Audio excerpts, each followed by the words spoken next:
Seguimos en Visión 7 Mediodía, ahora con Emilio Ruchasquiol. Emilio, ¿cómo estás? ¿Qué tal, Roberto? Para hablar de un tema de alto impacto, información de último momento, una decisión que acaba de tomar la Corte Suprema de Justicia de la Nación de reconocer el derecho a la muerte digna, Emilio. Así es, en un caso que para muchos bordea la eutanasia, un caso que en este noticiero hemos seguido.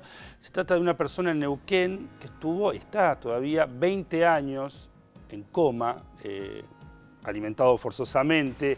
El caso es tremendo porque los padres de esta persona, no se dan el nombre, DMA sería el caso que llegó a la Corte, esta persona de joven tuvo un accidente de moto, quedó en un estado totalmente irreversible. Los padres le armaron una habitación y lo tuvieron durante muchísimos años en esa habitación dándole asistencia mecánica. Los padres murieron y las hermanas de esta persona dijeron, bueno, es hora de cerrar esto, de tener un duelo normal, como que se tiene que tener.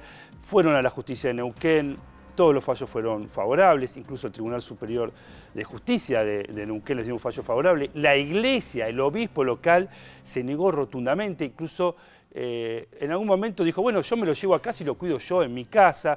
Lo cierto es que esta persona no pudo pedir, y eso sería un caso de eutanasia, claro, porque no pudo pedir su muerte. La Corte deja bien en claro que no se trata de un caso de eutanasia, ¿no? Sí, La diferencia. Acá tenemos un libro que yo recomiendo mucho de Vladimir Yankelevich, que se llama Pensar la muerte, donde lo que dice es que, bueno, el problema de la eutanasia es un tema de los médicos, un problema del médico. Cuando el paciente le pide a un médico que por favor termine con su vida, ahí empieza el tema. En este caso, este chico no tuvo esa oportunidad. Sus hermanas dicen, y esto le sirve a la Corte, que cuando era joven le había dicho que si le pasaba un accidente, si tenía algún problema, no quería que continuaran con su vida si estaba en estado vegetativo. Lo cierto es que la Corte se tomó mucho tiempo. Acá estuvo el dolor de estas dos hermanas. Ordenó estudios médicos también. Es que los estudios médicos ya estaban, Roberto. Sí. Lo que hizo la Corte fue pedirle al cuerpo médico forense hacer nuevos estudios, actualizar esos estudios.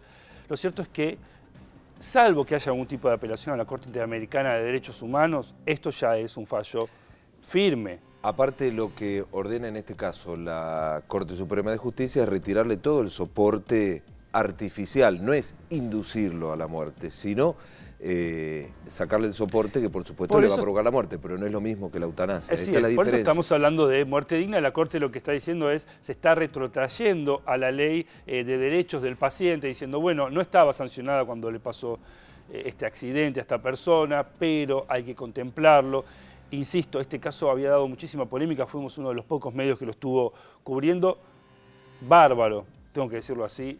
Felicitaciones a la Corte Suprema por tomar esta decisión, que debería haber tomado antes, por supuesto, pero es una decisión importante y valiente. Por último, y para cerrar, a futuro, ¿cómo afecta esta decisión de la Corte Suprema de Justicia? ¿Sienta jurisprudencia? Va a sentar una jurisprudencia y yo creo que otras personas que estén en una situación similar, es decir, un accidente en el cual la persona no deja un testamento vital, que es lo que habilita la ley, es decir, un testamento en el cual uno, generalmente cuando las personas ya están en una edad avanzada, dicen yo no quiero respiradores, ni asistencia mecánica, si estoy grande y tengo una enfermedad y me estoy muriendo, me quiero morir. ¿Qué pasa? Cuando pasa con una persona joven, como es este caso, que tiene un accidente, que nunca dejó un testamento vital, quedamos en un limbo. Este limbo es el que acaba de resolver la Corte cuando dice, bueno, después de 20 años, sin ningún tipo de progreso, en un estado totalmente irreversible, hay que pensar también en los vivos, hay que pensar en la familia y hay que pensar en el duelo. De todas formas, hubiera sido interesante cuando estaban los padres vivos, cómo se hubiera podido solucionar este tema, porque también los hermanos y los hijos, en estos casos, también tienen derechos, como también lo tienen los padres, y cómo hubiera sido esa confrontación. No se animó nadie en la justicia a meterse con este tema cuando los padres dicen, bueno, yo lo quiero seguir teniendo vivo, si es que se puede considerar vivo este estado, ¿no? Una persona de 20 años postrada sin ningún tipo de reacción cerebral. Gracias, Emilio. Una decisión que acaba de tomar la Corte Suprema de Justicia. Las repercusiones recién van a comenzar a circular. Gracias. Ahora seguimos.